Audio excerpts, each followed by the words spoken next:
নমস্কার, আমি আচার্য শ্রী নিরুপম শাস্ত্রী আপনাদের সামনে আবারও হাজির হলাম।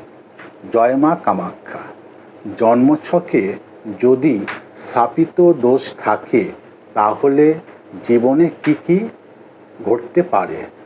জাতক জাতিকার জন্মছকে যে কোনো ঘরে শনি এবং রাহু একত্রে অবস্থান করলে শাপিত দোষ গঠিত হয়।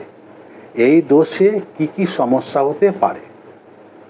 বিলাসিতা ও আনন্দের অভাব, আর্থিক সমস্যা, লোকের সাথে সম্পর্ক খারাপ, দাম্পত্য জীবনে শান্তির অভাব, প্রত্যেক কাজে বাধা ও বিলম্ব, সম্মানহানি, মানসিক সমস্যা, বন্ধুর দ্বারা ক্ষতির আশঙ্কা।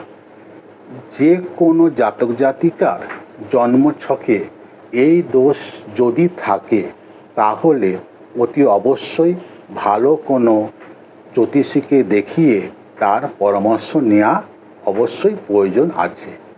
ধন্যবাদ।